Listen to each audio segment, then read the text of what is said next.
Welcome into First Pitch Monday, April 12th. I'm Drew Martin, your host, joined by Mid-Major Matt of SportsMemo.com and Tony Finn of WagerTalk.com. We're breaking down 4 MLB games on the slate, 7 o'clock prime time. We got 2 of them. And towards the 10 o'clock Eastern hour, we got 2 of them as well. Best bets at the end, plus a little Asian baseball best bets. So stay tuned for that. Going around the horn here, Tony Finn, WagerTalk.com. Welcome in, buddy. How you feeling this Monday morning? Thank you.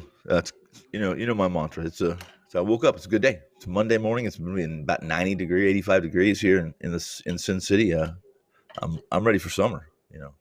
I'm ready for this 115. Much better. 115 better than 15, in my opinion. Yeah. Good weekend. Decent weekend. Nothing spectacular. Won some baseball, won some basketball, and that's what we got to look forward to for the summer, which is okay with me. All right, sounds good. Outside temperatures getting hot. We're heating up on the diamond as well. Tony Finn at WagerTalk.com. And second here, not second in terms of anything other than just second in the introduction here, Matt Josephs, SportsMemo.com, at Mid-Major Matt on Twitter. Welcome in, buddy. How you feeling this morning? I can't give a weather report. I mean, Tony's got that locked down already. I will say Alec Boehm did touch home plate last night. No, he really didn't. But that's fine because there's 162 games, and sometimes umpires in an instant replay mess up, and sometimes it benefits you. So suck it, Braves fans. But hey, always happy to be here. Good way to put it. NL East matchup. I've never been benefited by instant replay, so you're ahead of me there. Oh, man. Oh, that was a wild finish. No doubt about it. 7-6. And if you missed it, Sunday Night Baseball, check it out. NL East coming down to the wire. And I don't think he touched the plate, but I guess we'll have to just live with the outcome, guys. Let's get right into the games here. We got 4 of them. Best bets at the end. Seattle and Baltimore, the first game up here, 7 o'clock Eastern. First pitch here, 53 degrees in Baltimore. Looks like wind coming in about 10 miles per hour projected from right center field. We got Justice Sheffield going for the Mariners, going from the left side, and Kremer going for the Baltimore Orioles. Looks like 8.5 the total. Baltimore slight home favorites here. I'm seeing a -115, maybe just a pick 'em price, -110. But Matt, throw it over to you. Interested in getting involved here with the Mariners and Orioles, 7 o'clock Eastern first pitch. So to me, and my best bet will come from this game, and we'll get to that later on in the show, but to me, this is the perfect type of situation where if you're going to get involved, it's probably going to be a 5-inning bet, at least for me. When you look at Justice Sheffield, the numbers are somewhat ugly from his first start, but it was the White Sox, and White Sox versus left-handed pitchers are just going to mash everybody. So you kind of take what he did and kind of, adjust it a little bit considering the lineup. But you look, only 4 Orioles have seen him before, so that's something in his favor. And then you look at Dean Kremer, who did not pitch very well against the Yankees, but the Yankees saw him a ton last year. No one on Seattle has seen him before. So to me, if you're going to capitalize on something like this, you look at these 2 teams and maybe the under in the first 5 innings as they go out with an early feeling out period for both of them because of a lack of history. I don't trust either of these 2 bullpens. So if you're going to look at a full game bet, you probably look at the over. But to me, you're looking at the first 5 innings and kind of seeing which team feels the other one out faster. Yeah, good points there, Matt. And Tony, talking about Sheffield here, he's a guy I'm actually looking to be betting on, former first-round pick in 2014. In his, I don't want to say like terrible first start, but against the White Sox, he did give up 8 hits, 2 walks, and 5 innings. Not a great line there, Tony. But going up against Dean Kremer, the UNLV grad, you're talking about Sin City yourself here. Interesting handicap in himself. So what are you thinking here near pick'em price, Orioles and Mariners? Well, I agree with Matt. Let's give to some degree, we'll give Sheffield a pass because of the lineup he's facing and how they have performed over the last year and plus against Southpaws. It was a tough landing. It's not the soft landing you like to have in your debut, but that's just not going to happen for most Seattle players and pitchers at this point in time. I think he has a better, I expect better from him today. And if Kremer goes, he handled the Yankees offense fairly well on that Saturday. He pitched 5 innings, but those just rookies right-handers, 1.2, 5.4 ERA and 5 career big league starts. This is a game where I'm not in the room on this game. I'm not on this game in any way, fashion, or form. But I've said this before. I'll say it again. I think the Seattle team's a dangerous team. When you have a team that has nothing to lose, they have players that a lineup that's not loaded with contract problems or positional issues. they're tough. They're tough to figure out, and many times tough for me to put my arms around. I'd go with Seattle here and give them a shot as a road warrior today.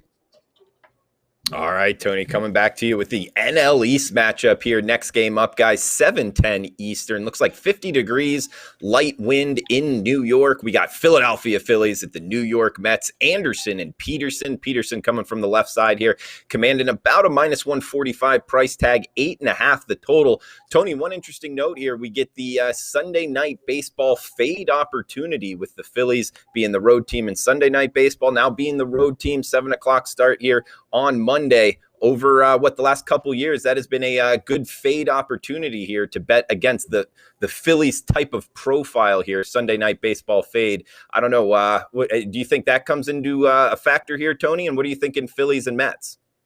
Well, I think everything counts. I think was it Everything Counts? It was Depeche Mode. They sang that song, wasn't it? That was about baseball too, by the way. There'll be another video. How about we fade the fade? I would probably fade the fade tonight if that's worth anything. I'd go with the veteran tonight. I really would. I would go with Anderson and the Phillies and Peterson being a left-hander against the Phillies. Nothing outstanding here. I don't think there's a dichotomy that would. And we have Philly fans on this panel here. There's nothing on this Phillies lineup that makes me want to jump on them, whether the opposing pitcher is a right-hander or left-hander. The one thing that I will say, and improved itself out, I think, to some degree, and that is I really trust these Phillies so much more when they're home as opposed to when they're away. And as far as Anderson goes, you're getting the veteran you want to have in a situation like this. It would be really nice to see Philly win. It really would be nice to see them put New York Mets back on their backs again. Peterson's quest to stick in this rotation once Carlos Carrasco returns didn't get off to a great start. I don't think that he would stick regardless, but going to be a fun game to watch. I always like watching the Mets. I'm a big Mets fan, but tonight I like the Phillies. Matt, Phillies home road dichotomy here. 5-1 at home, just 1-2 on the road. Do you think there's something to that early this season? Well, I think that their lineup. Oh, I'm sorry, man. I thought he was asking me. I'm sorry. My apologies. Well, either one. Yeah, so the Phillies are almost to the point now where it's like Coors Field. I mean, they're a different team at home than they are on the road, and it's the past couple of years it's been that way. With regards to this game specifically, I mean, I'm not a Chase Anderson guy. He doesn't strike out enough guys for my liking. As we talked about, I mean, flying in, they're going to get into New York really late. So I don't like Chase Anderson. I think the bullpen is getting a little bit taxed early on by the Phillies, and we've seen their lineup struggle at times on the road. Now, do I like backing Peterson? Not really. He's already given up 6 earned runs and 7 hits in 4 innings to these Phillies. But once again, you're now getting them in New York. The other thing that you mentioned with regards to the weather, there is rain in the schedule for tonight, and there's a chance that this game may not even get played. So if we're looking at a potential rain delay, and you're looking at these two guys playing maybe 2 or 3 innings, and then there's a rain delay, and if they come back, you go into the bullpens. The middle relief comes into play, and you don't trust either team's middle relief. So to me, basically, there's a chance I would take the over here. I would maybe look at the Mets team total over. I just think that eventually they're going to cash in all these runners left on base, and a guy like Chase Anderson, who doesn't strike out a lot of guys, could be one of those guys that they take advantage of that of. And Matt, in terms of kind of your bullpen ratings here, being a Phillies fan, I mean, out the gate, their bullpen has made strides here. Would you still rank them towards the bottom of MLB? No, I wouldn't. I think they've moved up now towards like the middle bottom, like towards the middle maybe. I mean, they're not great. I mean, Alvarado's still a roller coaster every time he goes out there. He's the type of guy who could walk the bases load and then strike out the next 3 guys. The key here is, though, if let's say they only get 3 innings in and then they have to go to middle relief, that may mean David Hale and Vince Velasquez, and I don't trust either of those 2 guys. Not to say that the Mets middle relief is any good either, but I'm just saying I think this is the perfect situation to somehow take the Mets, whether it's take the Mets straight up, take the Mets team total, or something of the sort here, because I'm just not a Chase Anderson guy. All right, good stuff. Matt Joseph's on Twitter at MidMajorMatt, sportsmemo.com. You want to check him out there, guys. His expert page. It is $9 Monday, meaning all plays, top plays, 5% plays, discounted to just $9, normally as high as $40. So huge savings here at both SportsMemo and WagerTalk.com. Want to check out both sites. great day to do it. We got 2 games left and best bets at the end here, guys. 9:40 Eastern, 6:40 Pacific. First pitch in the next one here. We're seeing 90 degrees, light winds, although retractable roof here in Arizona. Chris Bassett versus Madison Bumgarner. We're talking the Oakland A's at the Arizona Diamondbacks here, Matt. We're seeing Oakland as the road favorite here, -125, -130, depending where you're shopping. 9.5 being the total, Matt. What are you liking here? A's and D-backs, 9:40 Eastern first pitch. I mean, Madison Bumgarner is a shell of what he used to be. And you look at so far, granted 2 road games, 1 game's in Coors, but I mean, 11 earned runs, 15 hits in 9 innings. Now the strikeouts are there. He's got 10 strikeouts in 9 innings and 5 walks. But to me, we saw an Oakland team start to get a little bit better on offense. They started hitting on Friday and Saturday, and the runs started coming in. And Bassett has been a little bit of a disappointment too so far. 7 runs allowed, 13 hits in just over 11 innings. Arizona had a huge series against Cincinnati. So certainly we know how good their offense can be at home. To me here, I'm looking at potentially the over here, or I'm looking for one of my favorite bets, an over on the runs, hits, and errors, which is basically you add all those things up. It's 28.5, depending upon which book you have, because not a lot of the books have that bet. But I think there will be a lot of runners on the base path in this game. I think we're going to see a lot of hits off Bumgarner. We're going to see a lot of hits off Bassett. I don't love the bullpens necessarily, especially for Arizona. I don't love their bullpen. So I think you could either take the game over or take the over on the runs, hits, and errors if you see that sort of bet in your sports book. Yeah, good stuff, Matt. And Tony, coming to you to close this game out, Bumgarner on the hill. Matt touched on it. I mean, I'm looking to fade Bumgarner, pretty much at any point this season until further notice. His contract that Arizona gave him, kind of a horrible contract. We talked about that with Dave Koken last time he pitched. Chris Bassett on the hill. I'm comfortable backing Chris Bassett here. It's the problem fading Bumgarner today is the A's out the gate have really struggled against lefties. So that's what's making me kind of pump the brakes here on betting the A's as the road team here. Interested in your take here, Tony. You both make great points, but I'll make it simple. I trust Bassett in the situation more than I trust Bumgarner.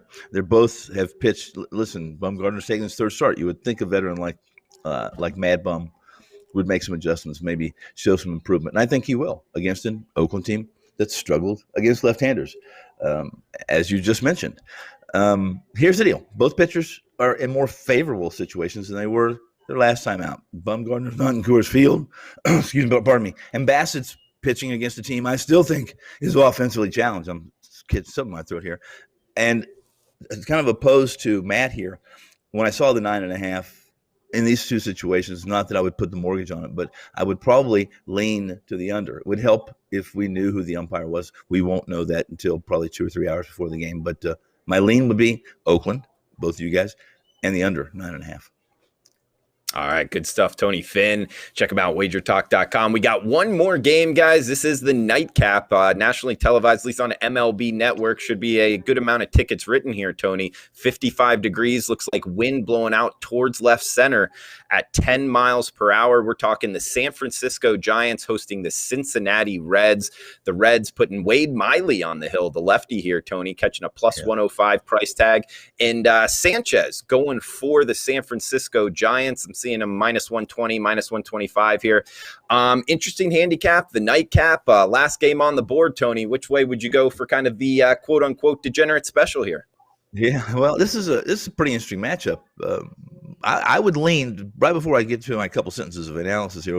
I would lean to Cincinnati and their potential offensively more so than San Francisco, but that's my take. And I think both of these parks fit these pitchers to a degree. Aaron Sanchez being a career 53% ground ball guy, and San Francisco being one of those teams. Again, the Giants have an 85 WRC plus to start the year, and their lineup doesn't really scare anyone. I don't care what anyone says. If you're a pitcher like a Sanchez, just not going to basically, or Miley or Sanchez, neither one of these lineups is going to scare. If anyone's going to be scared, it should probably be Sanchez. But his ground ball tendencies, if he can get on top of that ball and have those Reds hitting on the ground as opposed in the air, he's going to be better off. And in truth, even Sanchez with an 89 or with the with San Francisco with an 89, WRC plus. Neither one of this is not a game that's supposed to be some offensive explosion. So while I'm going to stay away from the under necessarily in this game, which I think should play if you're going to be on the total, I'm going to go with Miley, the underdog, small underdog. All right, good stuff, Tony. And Matt, what are you thinking here to close it out in the nightcap tonight? I'm looking at a player prop here. Evan Longoria has been hitting the ball really well for the Giants so far. He's had a 3-game hit streak. 2 of them are multi-hit games. He had, he's had a double, a couple of home runs so far this season. He's got some interesting numbers against Miley in his career. He's 8 for 33, but 3 of those are home runs. You talked about how the wind is blowing out here, and we've got a Miley guy who pitched well against the Pirates at home, but that doesn't exactly thrill me very much here. So I might be looking at some sort of either maybe an over on Evan Longoria's hits or over on his total bases tonight. I think Longoria's got good numbers against Miley. The bullpen behind him doesn't scare me very much. And on the other side, Sanchez obviously didn't pitch last year, and he looked good against San Diego. We know he's got that sinker ball, and there's a lot of Reds that don't have a lot of history with him. So, at least early on, you could see a bit of a slow start by both of those teams in this matchup tonight. Yeah, tricky handicap in the nightcap, guys, but good analysis here. We got time for best bets, but final reminder, guys, it is $9 Monday. You're going to want to check out Sports Memo, WagerTalk.com, all plays, including 5%, 4%, discounted to just $9 at both websites. A lot of good free plays as well, so check out both websites here, guys. WagerTalkSportsMemo.com, $9 Monday. Best bet time, mid-major. Matt, I know you got a player prop, I believe, for your best bet. What are you looking at tonight? Yeah, I'm hoping this one's as off as Matt Shoemaker's strikeout total was yesterday, but we're going over 4.5 strikeouts on Justice Sheffield tonight. It was plus money when I got in there on FanDuel. I don't know necessarily if it still is, but certainly if it's plus money, I would take it. Sheffield had 5 strikeouts against the White Sox last time out. We talked about how, you take some of his numbers against the White Sox who absolutely kill lefties, and you adjust things a little bit. He went over this total in 5 of his last 6 starts last year, 7 times overall, and only 4 Orioles have seen him. They're 1 for 8 with 3 strikeouts. Baltimore, the worst in the league, averaging 12.33 strikeouts a game so far this season. So to me, 4.5 at plus money was something I jumped on rather quickly. So over 4.5 strikeouts for Justice Sheffield tonight.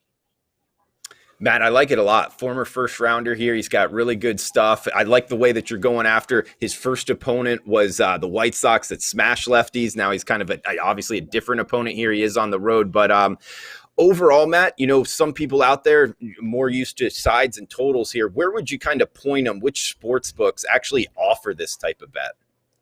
I mean, strikeout props are widely available. FanDuel, DraftKings, all sort of BetMGM, whatever your state has. I'm sure, I don't know necessarily if Vegas offers them, the Vegas casinos, but I know that most of your online sports books will have it. Just check out the juice. I mean, obviously FanDuel had plus, so I jumped on it. I don't know what DraftKings and the other places have, but certainly if you have the opportunity to shop around, definitely find the best juice. But over 4.5 is where we're looking here.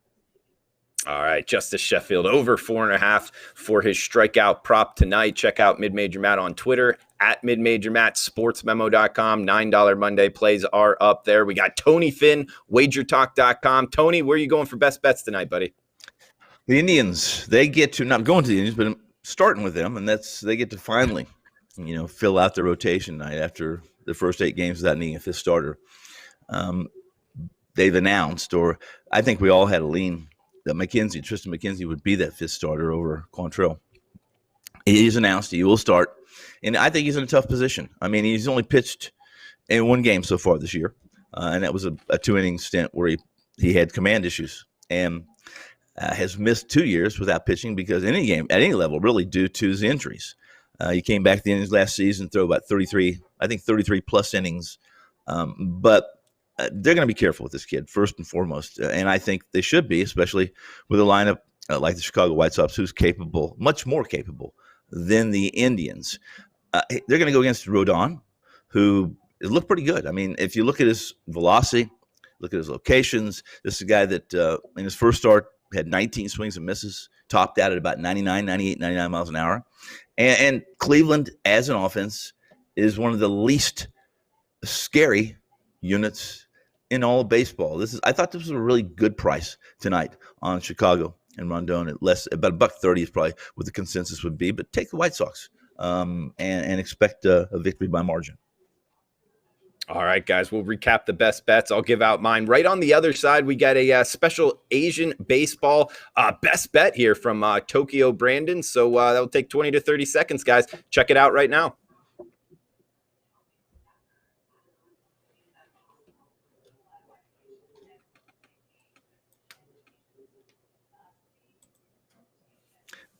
Lip syncing.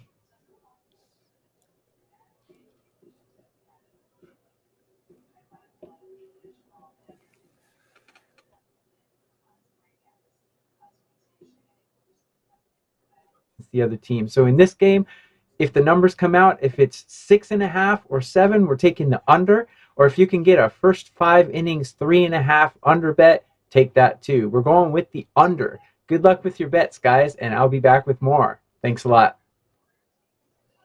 What's up, sports bettors? Here's your quick pick for Japanese baseball for Monday night. Guys, next game here. What's up, sports bettors? Here's your quick pick for Japanese baseball for Monday night. This game takes place 2 a.m. Koshien Stadium in Osaka, Japan.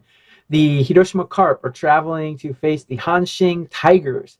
We got Morishita for Hiroshima, and we've got Nishi for Hanshin. They both have sub-1 whips against the other team. They both have sub 2.2 ERAs against the other team. So in this game, if the numbers come out, if it's 6.5 or 7, we're taking the under. Or if you can get a first 5 innings 3.5 under bet, take that too. We're going with the under. Good luck with your bets, guys, and I'll be back with more. Thanks a lot.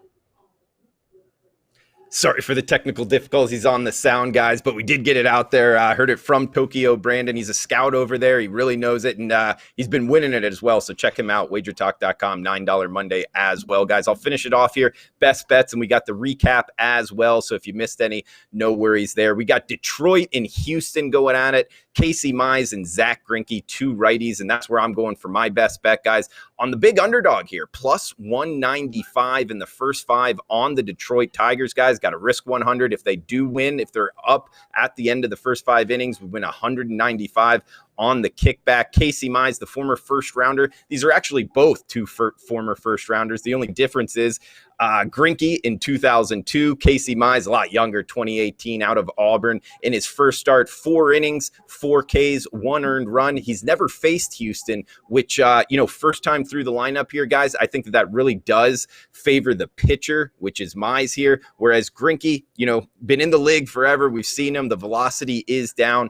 And in his 2 first starts here, both pitchers' parks here, a lot of room out there for those fly balls to go at LA Angels, at Oakland A's. Now he's coming back home. I actually think that's going to work against him in more of a pitcher's park here against this Detroit lineup. I think Detroit's able to put up a couple runs here, and I think Casey Mize has a good 4 to 5 innings in him here to hold that Houston offense at bay at this big plus price. I do think it's mispriced. I mean, the market's telling us, Houston has a 70% chance to being up at the end of the first 5. My numbers just show it at 60% here. So Detroit plus 195 in the first 5 is my best bet. In recap, guys, we got my bet here, Detroit first 5 plus 195. We got Matt Josephs on Justice Sheffield over 4.5 Ks at the plus price. Tony Finn, White Sox minus 126. And you see Tokyo Brandon's there.